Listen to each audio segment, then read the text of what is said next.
क्यों तोड़ना चाहते हैं औरंगाबाद? भाई मैं तोड़ने की बात ही कहाँ कर रहा हूँ, वहाँ पे शौचालय बनवाई, कम से कम 100 करोड़ प्लस का रेवेन्यू जनरेट कर देगा शौचालय। कब्र को क्यों उखाड़ना भाई, वो हमारे देश में रहा है, शासन किया है, देश को लूटा है, कितने लोगों को कन्वर्ट किया है, तो जो कन्वर्ट हुए हैं उनका भी तो कुछ अधिकार है। आरोप लग रहा है कि हरी चादर पर लिखी हुई कुरान की आयतों को जलाया, उसके बाद दंगा।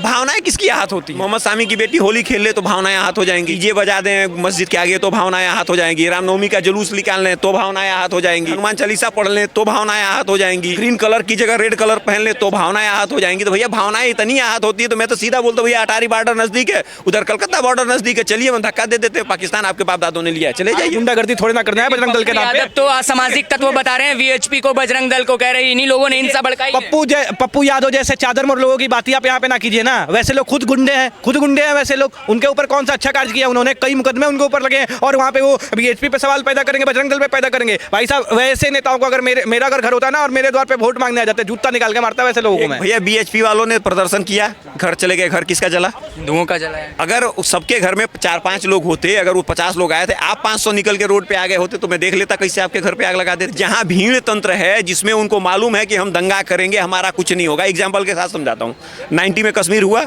किसी को सजा हुई, 2002 गोधरा हुआ, किसी को सजा हुई, 84 सिख दंगा, किसी को सजा हुई, मेरठ दंगा ले लीजिए, भागलपुर ले लीजिए, संभल ले लीजिए, इतने मैं गिना सकता हूं आपको, नेम इट, एक में किसी की सजा हुई हो तो बताइए। सरकार आएगी बदल जाएगा, क्यों? क्योंकि वो एक मुश्त एक पार्टी को वोट करते हैं जो उनके सारे राइट को माफ कर देती है। तो भैया तुम्हारे पास वो कैपेसिटी है, तुमको बचाने तुम्हारे घर के लोग आएंगे और तुम्हारे घर में कोई है ये नहीं है। आरएसएस इस देश का गर्व है, इस देश का बैकबोन है आरएसएस, ठीक है ना। और आरएसएस के हाथ में आप कमान देके देखिए ना, 2 मिनट में ये जितने दंगाई दिख रहे हैं ना, फहीम खान पता नहीं कौन कौन खान, 2 मिनट में कब्र में लेट जाएंगे ऐसे लोग, 2 मिनट में। इस देश में जितने भी दंगे हुए हैं ना, उन दंगों के पीछे हमेशा मुसलमान ही रहा है। तो ये कोई बड़ी बात नहीं है कि नागपुर दंगा के पीछे मुसलमान का हाथ निकलना, ये कोई बड़ी बात नहीं है। ये पहले से ही ऐसा चलते आ रहा है देश में, जहाँ पर भी दंगा हो, चाहे अभी संभल का उठा लो, वहाँ पर भी मुसलमान भी आते हैं सबसे पहले कि वही लोग दंगा करें। और जाहिर सी बात है, ये कौम दंगा करने के लिए ही तो जानी जाती है, ये कौम और किस चीज़ के लिए जानी जाती है? अच्छा कार्य तो इन्होंने किया ही नहीं कभी जीवन में। लेकिन आरोप लग रहा है कि हरी चादर पर लिखी हुई कुरान की आयतें जलाई गई, उसके बाद दंगा भड़का नागपुर में। जिस प्रकार से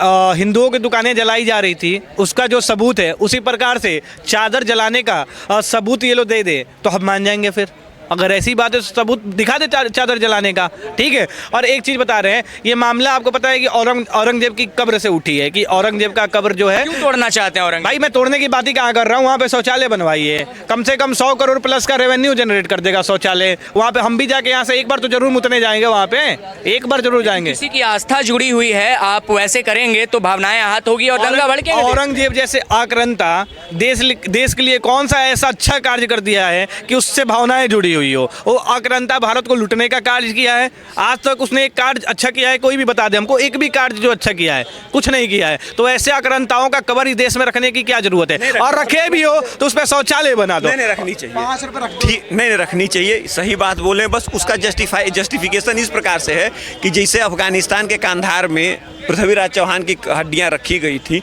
जो काम उनके साथ होता था वही हमें औरंगाबाद में करना चाहिए। नहीं देखिए एक बात नहीं, तो चप्पलें मारने वाली जो कहानी है, देखिए सबसे पहले इसमें कोई दिक्कत है? सबसे पहले काहे उस कब्र को क्यों उखाड़ना भाई, वो हमारे देश में रहा है, शासन किया है, देश को लूटा है, कितने लोगों को कन्वर्ट किया है, तो जो कन्वर्ट हुए हैं उनका भी तो कुछ अधिकार है। तो भैया अब हम बच गए हैं। भावनाएं आहत कर रहे हैं, आरोप लग रहा है कि हरी चादर पर लिखी हुई कुरान की आयतों को जलाया, उसके बाद दंगा। भावनाएं किसकी आहत होती हैं? भावनाएं मैं बताता हूँ किसकी। मोहम्मद शामी की बेटी होली खेल ले तो भावनाएं आहत हो जाएंगी, ठीक है। अगर आप डीजे बजा दें मस्जिद के आगे तो भावनाएं आहत हो जाएंगी, रामनवमी का जुलूस निकाल लें तो भावनाएं आहत हो जाएंगी, आप पिक्चर में हनुमान चालीसा पढ़ लें तो भावनाएं आहत हो जाएंगी, आप ग्रीन कलर की जगह रेड कलर पहन लें तो भावनाएं आहत हो जाएंगी। तो भैया भावनाएं इतनी आहत होती है तो मैं तो सीधा बोलता हूँ भैया अटारी बॉर्डर नजदीक है, उधर कलकत्ता बॉर्डर नजदीक है, चलिए हम धक्का दे देते हैं, पाकिस्तान आपके बाप दादों ने लिया है, चले जाइए। उनके खिलाफ क्या कार्रवाई होनी चाहिए? देखिए इसका एक ही सलूशन है, वो सलूशन ये है कि देखिए आपको बचाने आपकी कुल, आपकी जाति, आपके वर्ण, आपके घर के लोग, आपके दोस्त ही आएंगे। तो आज हमारी पोजीशन ये है कि ना हमारे पास भाई है, ना हमारे पास दोस्त हैं, ना हमारे पास चाचा है, ना हमारे पास कोई है। हम सिंगल फैमिली चाइल्ड लोग हैं, हमारी सुरक्षा कौन करेगा? इसके लिए जो हमारे यहाँ पहले चलता था, स्ट्रॉन्ग फैमिली, स्ट्रांग कम्युनिटी, उसी से आप जी सकते हैं जिससे आप 1300 सालों से लड़ते हुए 15 सालों से जीत रहे हैं। भाई साहब सजा की बात करी ना आपने, क्या सजा देना चाहिए? जिन हिंदुओं का दुकान वहाँ पे जला हुआ है, ठीक है ना, और जिन हिंदुओं के दुकान में तोड़ फोड़ करी गई है, जिन हिंदुओं की गाड़ियाँ जलाई गई है, उन हिंदुओं को सौंप देना चाहिए ऐसे अपराधियों को, जो समीम, क्या नाम है, समीम खान। समीम खान, इसको उन हिंदुओं के हाथ में सौंप देना चाहिए। वो हिंदू खुद फैसला कर देते कि क्या करना है ऐसे अलगाववादी आतंकवादी के साथ, ठीक है ना। और बोल रहे हैं कि लोकसभा चुनाव की बात कर रहे हैं। आपको बता दें, जितने भी अभी अधिकतम मैं बता रहा हूँ मुसलमान नेताओं का मैं नाम गिनवा दूंगा, और चाहे मौलानाओं का नाम गिनवा दूंगा, उनका एक ही काम है, मस्जिद में जो लाउड स्पीकर से चिल्ला देना कि भैया भीड़ इकट्ठा कर दो, हिंदुओं पर पत्थरबाजी करना, यही तो काम करवाते हैं ये लोग। तो समीम खान वही भी टारगेट अब पुलिस वाले हो रहे हैं, उनके ऊपर पत्थर चल रहे, 33 पुलिस वाले घायल हुए। तो पता है ना कि वो एक चीज़ बता देते हैं, वहाँ पर जो अपना मुंबई है, महाराष्ट्र में बीजेपी की सरकार है वहाँ पे, ठीक है ना। तो बीजेपी की जो सरकार है ना, उनको भली भांति पता है बुलडोजर एक्शन कैसा होता है, उनको भली भांति पता है कि कैसे गाड़ी पलटाया जाता है, सारा चीज़ उनको पता है, क्योंकि वहाँ पर भी बीजेपी की सरकार है। गाड़ी पलटाई जाएगी या तो बुलडोजर चलेगा, बढ़िया बुलडोजर चलेगा। और बीजेपी के शासनकाल में डंडा भी भगवा होता है, आपको पता होना चाहिए, डंडा भगवा होता है, और वो बढ़िया लगता है, उससे मजा आएगा उनको। अब देखते चलो ना, वहाँ पे बीजेपी की सरकार है। इसका 1 करोड़ का घर था, 25 लाख की गाड़ी थी, ठीक है, 1.5 लाख का फ़ोन लेके, हमारा ड्रीम यही है, इसी पे हम जिंदा है। भैया गाड़ी आपके काम आई, जल गई, अब गाड़ी मेरी जल गई, इंश्योरेंस हुआ तो वापस मिल जाएगी, नहीं हुआ तो क्या होगा? आज तो जिसके भरोसे ये बात कर रहे हैं कि भैया पुलिस है, बुलडोजर है, फलाना है, ढिमकाना है, गाड़ी पलटेगी, भैया ये वही पुलिस वाले हैं जो घायल होके बैठे हैं, जिनसे तुम सिक्योरिटी की उम्मीद कर रहे हो। एक बात प्री प्लान्ड था भैया, प्री प्लान हो ना हो वो बात की डिस्कशन है। जिन पुलिस वालों के भरोसे आप बात कर रहे हैं वही पुलिस वाले पिटे हैं। मेरी बात समझिए, जब तक आपकी फैमिली स्ट्रांग नहीं होगी, जब तक आपकी सोसाइटी स्ट्रांग नहीं होगी, तब तक आप मुकाबला नहीं करेंगे। जवाब दूंगा, देखिए ये भी हमारे पक्ष में ही बोल रहे हैं, लेकिन कहीं कहीं इनकी बातें लग जाती है। तो यहाँ पे इनकी बातें लग गई कि आपको फैमिली को स्ट्रांग करना पड़ेगा, तो यही बात बताते हैं आपके समाज के लोग स्ट्रांग होने चाहिए। तो जैसे विश्व हिंदू परिषद बजरंग दल वाले जब डंडा लेके चलते हैं, तो भाई साहब कुछ ऐसे लोग आएंगे जो हमको ज्ञान देंगे कि ये गलत बात है, गुंडागर्दी थोड़ी ना करना है बजरंग दल के नाम पे। तो असामाजिक तत्व बता रहे हैं, वीएचपी को बजरंग दल को कह रहे हैं, इन्हीं लोगों ने हिंसा भड़काई है। पप्पू यादव जैसे चादर मोर लोगों की बात आप यहाँ पे ना कीजिए ना। वैसे लोग खुद गुंडे हैं वैसे लोग। उनके ऊपर कौन सा अच्छा कार्य किया उन्होंने? कई मुकदमे उनके ऊपर लगे हैं, और वहाँ पे वो बीएचपी पे सवाल पैदा करेंगे, बजरंग दल पे पैदा करेंगे। भाई साहब वैसे नेताओं को अगर मेरा अगर घर होता ना और मेरे द्वार पे वोट मांगने आ जाते, जूता निकाल के मारता वैसे लोगों को मैं, जूता निकाल के। फिर बात वहीं घूम गई इनकी। भैया बीएचपी वालों ने प्रदर्शन किया, घर चले गए, घर किसका जला? हिंदुओं का जलाया। अगर सुनिए, अगर सबके घर में 4-5 लोग होते, अगर वो 50 लोग आए थे, आप 500 निकल के रोड पे आ गए होते तो मैं देख लेता कैसे आपके घर पे आग लगा देते। तो जहाँ भीड़ तंत्र है, जिसमें उनको मालूम है कि हम दंगा करेंगे, हमारा कुछ नहीं होगा। एग्जाम्पल के साथ समझाता हूँ। 90 में कश्मीर हुआ, किसी को सजा हुई। 2002 गोधरा हुआ, किसी को सजा हुई। 84 सिख दंगा, किसी को सजा हुई। मेरठ दंगा ले लीजिए, भागलपुर ले लीजिए, उसके बाद अभी कहाँ चल रहा था, संभल ले लीजिए। इतने मैं गिना सकता हूँ आपको, नेम इट। एक में किसी की सजा हुई हो तो बताइए। सरकार आएगी, बदल जाएगा। क्यों? क्योंकि वो एक पार्टी को वोट करते हैं जो उनके सारे राइट को माफ कर देती है। तो भैया तुम्हारे पास वो कैपेसिटी है, तुमको बचाने तुम्हारे घर के लोग आएंगे, और तुम्हारे घर में कोई है ये नहीं है। फिर वही तो जब बचाने की बात करते हैं, जब हम बचाने की बात करते हैं, तो लॉ एंड ऑर्डर का नाम लेके आप पहुंच जाते हो कि इस देश में कानून नाम की कोई चीज होती है कि नहीं, आप लेके कुछ जाते हो। यहाँ पे दोहरी बात क्यों हो रही है? अगर आपको करना है, अगर उनसे सामने हाथों हाथ करना है, तो सामने आप उतरो। जो बजरंग दल अगर उठती है, जाके लड़ती है उनसे, तो आप बजरंग दल पे सवाल पैदा कर देते हो। अब पप्पू यादव जैसे लोग क्या करते हैं? बजरंग दल विश्व हिंदू परिषद पे सवाल पैदा कर देते हैं। तो ऐसे लोग ही तो समाज को बांटने का काम तोड़ने का काम कर रहे हैं। आप अगर हिंदू समाज को सिर्फ वो बोल दे, पप्पू यादव बोल दे कि नहीं बजरंग दल और विश्व हिंदू परिषद बढ़िया कार्य कर रही है, तो मैं लिख के दे रहा हूँ कई लोग आरोप ये लगा रहे हैं सोशल मीडिया पर कि नागपुर में जो आरएसएस का मुख्यालय है, वहीं से इस दंगे की बीज बोई गई। अच्छा एक बात बताइए, एक सबसे पहली बात है कि किसके मन में क्या चल रहा है। आप यहाँ पे खड़े हो, आप यहाँ पे दंगा कर दो, तो उससे हमें क्या मतलब है? हम आप यहाँ पे ऑफिस बना के बैठे हैं और आप दंगे कर देते हो, तो इसमें हम तो दोषी नहीं होंगे। वो आपके मन में ऐसी कूटनीति होगी, सबसे पहली बात। और आरएसएस की बात करते हैं, तो आपको एक बात बता दें कि आरएसएस इस देश का गर्व है, इस देश का बैकबोन है आरएसएस, ठीक है ना। और आरएसएस के हाथ में आप कमान दे के देखिए ना, 2 मिनट में ये जितने दंगाई दिख रहे हैं ना, फहीम खान पता नहीं कौन खान, 2 मिनट में कब्र में लेट जाएंगे ऐसे लोग। 2 मिनट में सिर्फ आप आरएसएस के हाथ में आप बागडोर संभाल के देने को दे के देखिए। लोगों ने आरोप किस पे लगाया?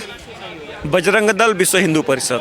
आप किसके पे आरोप लगाएंगे? इतनी गाड़ियां जली हैं, इतने घर टूटे हैं, इतने लोगों की दुकानें जली हैं। मुसलमानों पे लगाऊंगा मैं, मुसलमानों पे लगवाऊंगा। सारे मुसलमान दंगाई थोड़ी होते हैं। अरे एक बात बताओ, आपके घर में सांप आएगा तो डसवा के चेक थोड़े ना करोगे कि जहर वाला है बिना जहर वाला है। और एक बात बताओ ना, कौन सा अभी तक 4-5 मुसलमानों को गिनती के 4 से 5 मुसलमानों का नाम आता है जिन्होंने देश के लिए अच्छा काम किया है। बाकी उसके बाद से बता दो किसने अच्छा काम किया है। और जब भी दंगा की बात करते हैं तो हर एक दंगा ही मुसलमान ही निकलता है, चाहे संभल उठा लो, ठीक है, चाहे आप कश्मीर का उठा लो, चाहे आप यहाँ के क्या मुजफ्फरनगर का उठा लो, चाहे अभी आप नागपुर का उठा लो, हर एक जगह पे मुसलमान ही कैसे निकल जाता है। तो इससे साफ साफ साबित होता है ये कौम सिर्फ दंगा फैलाने के लिए हुई है। क्या राय रखेंगे? नागपुर में जो हिंसा भड़की थी परसों रात को, आरोप है कि हरी चादर पर लिखी हुई कुरान की आयतें जलाई गई, उसके बाद हिंसा भड़की, क्या रहा है? बट जो आ रहा है, जो कैमरे में जो सीसीटीवी फुटेजेस हैं, उसमें तो ये है कि हरा वो जो मजार का जो कपड़ा उठा के जलाया गया था उस पर कलमा नहीं था।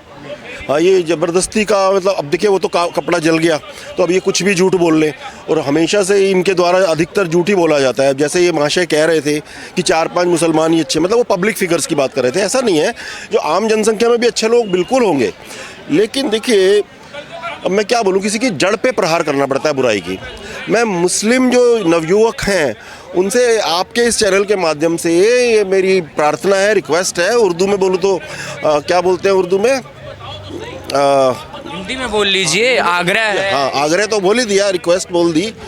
गुजारिश है, हाँ, उर्दू में गुजारिश है कि आप अपने इन जो धार्मिक जो आपके गुरु हैं उनके, और जो शिक्षक मदरसे के गुरु हैं उनके बहकावे में मत आइए। ये जो मैं वाक्य बोल रहा हूँ ना, ये अनमोल है।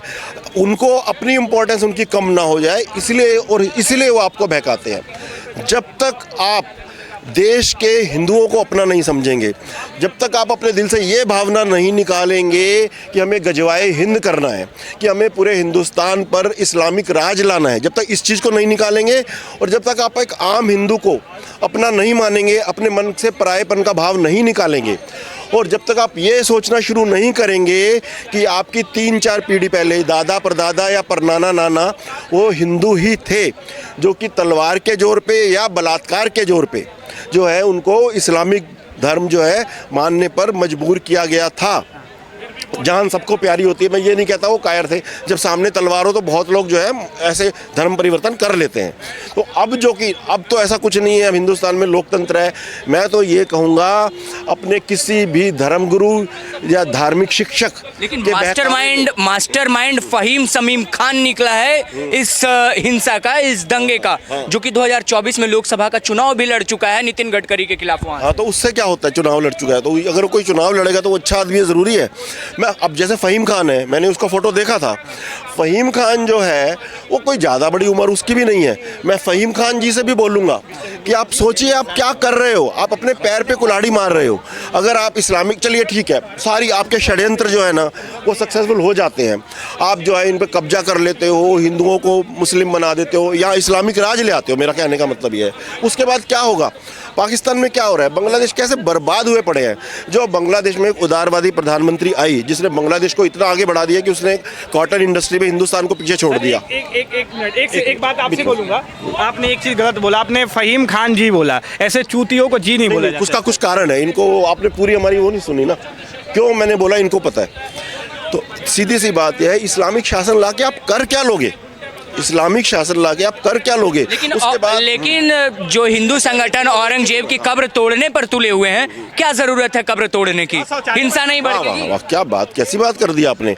कब्र, मैं तो ये कहता हूँ, देखिए अगर आप बात मानते हैं तो निकाल के लाओ। जो भी वो नेता थे ना जिन्होंने इनका महिमा मंडन किया है, जो मर चुके हैं, जनरली वो कांग्रेस के ही नेता होंगे, जो मर चुके हैं ऐसे नेता, उनके पुतलों को फांसी चढ़ाई जाए। ठीक है, जनता के आगे रख दिया जाए एक हफ्ते के लिए, पूरे देश की जनता विभिन्न जिलों में और राज्यों में उनके जूते मारे। और अगर उन्हें कोई भारत रत्न या कोई भी रत्न या कैसा भी बड़ा से बड़ा पुरस्कार या जो भी पुरस्कार भारत सरकार ने दिया है आधिकारिक रूप से, वो वापस लिया जाए।